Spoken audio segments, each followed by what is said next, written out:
జీవితంలో అనేక అద్భుతములు చేస్తూ వచ్చా. 67లో రక్షణ పొందాను. 1975లో నా మ్యారేజ్ అయింది. భక్తి బ్రదర్ చెప్పాను నా మ్యారేజ్ విషయంలో.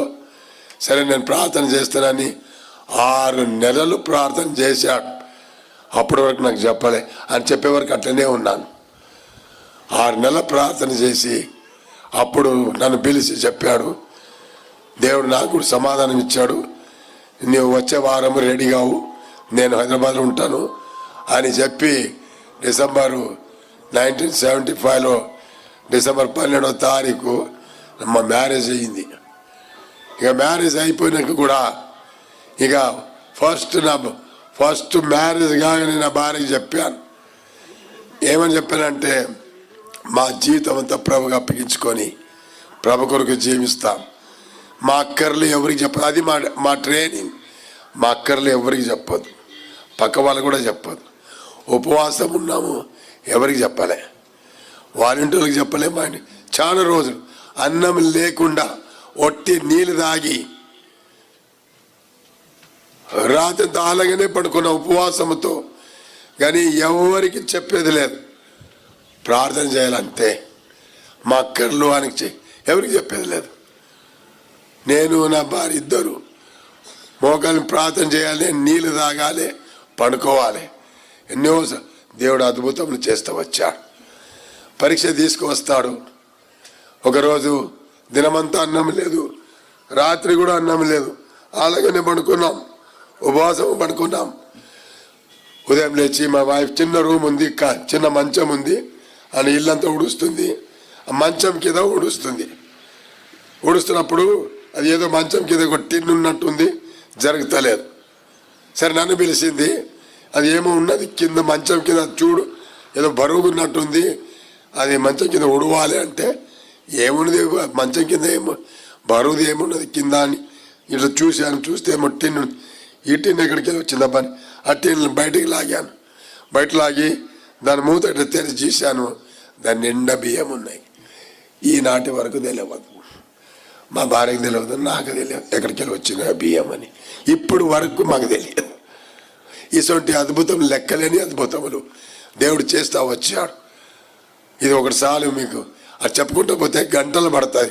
అయితే ఒకటి, ప్రభు తప్ప మాకు వేరే దిక్కు లేదు. మేమెవరికి చెప్పాం, ఉపవాసనే ఉంటాం, నీళ్ళు తాగి సేవ చేస్తాం. కానీ ఆయన మీదనే విశ్వాసం ఉంచి ఆయన సేవిస్తుండాలి. అది మా ట్రైనింగ్, మేము నేర్చుకున్నది హెబ్రోన్లో. ఈనాటికి అదే పాటిస్తాం మేము. దేవుడు విడిచిపెట్టేవాడు కాదు. నేను సేవ చేస్తూ ఉంటే సిస్టర్స్ మీటింగ్కు సిస్టర్స్ వచ్చేది. సిస్టర్స్కి వచ్చి వాళ్ళు బోధ చేసేది నా భార్యకి. ఏమని బోధ చేసేది తెలుసా? అన్న ఇట్లా తిరుగుతూ ఉంటే మీ పిల్లలందరూ దేశదిమ్మర్లు అయిపోయి, ఇది బోధ. అయితే ఎందుకంటే దివరాత్రి ఎప్పుడూ సేవ చేసే 5 మంది పిల్లలను. అది దేవుడు వాళ్ళని పోషించాడు, దేవుని కాపాడుతాడు, దేవుడు కాపాడాడు, అక్కలని తీరుస్తాడు. అలాగ చెప్పిన వారి పిల్లలు దేశదింపలేపండు. మా పిల్లలందరూ హైయెస్ట్ ఎడ్యుకేషన్ చేసి మంచి ఉద్యోగులు ఉన్నారు. దేవుడు విడిచిపెట్టేవాడు కాదు. ఆయన భిక్ష పెట్టేవాడికి భిక్ష పెట్టని భిక్షగాలుగా చెయ్యాడు. దావీదేమంటాడు, నేను చిన్నవాడిగా ఉంటే ఇప్పుడు పెద్దవాని అయినాను, నీతివంతులు విడిచిపెట్టుట కానీ వాళ్ళ సంతానం, చెప్పండి, వాళ్ళ సంతానము భిక్ష పెట్టడం నేను చూడలేదన్నాడు. అది ఆయన ఆశ్చర్యకరుడు, అద్భుతమైన దేవుడు.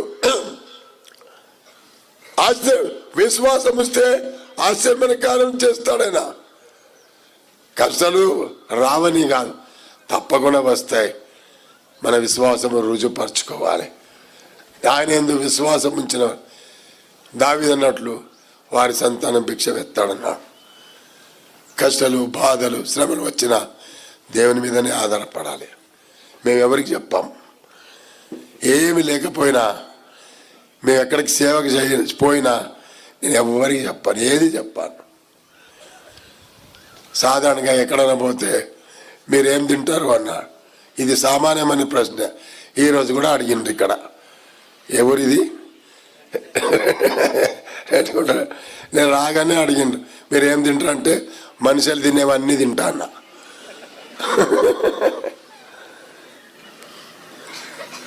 No demand.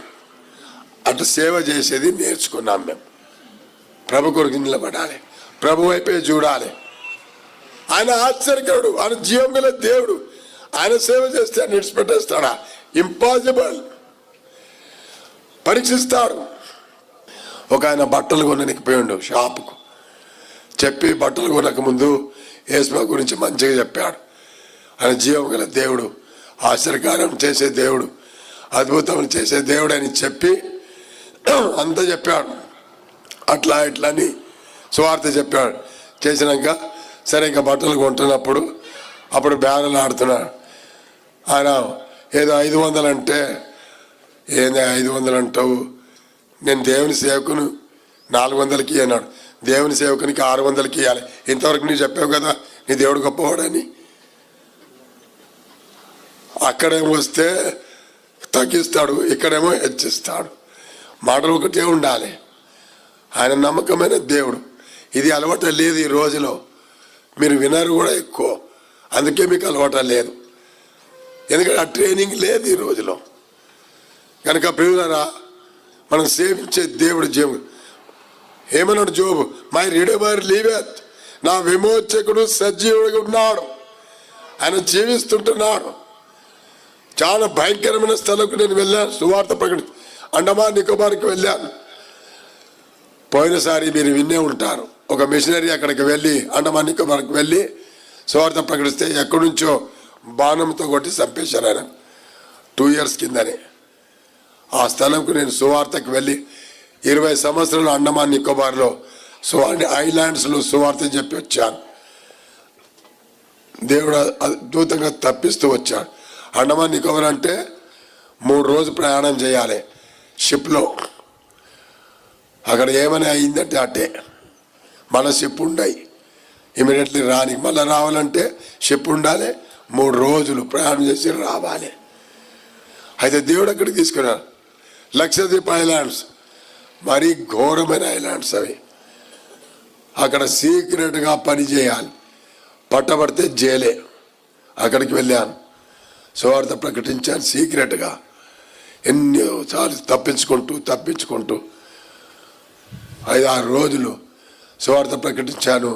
ఆఖరికి తప్పించుకొని వచ్చేసాను. దేవుడు క్షేమం తీసుకువచ్చాడు. దేవుడు ఎక్కడికి వెళ్ళమంటే అక్కడికి వెళ్తాను.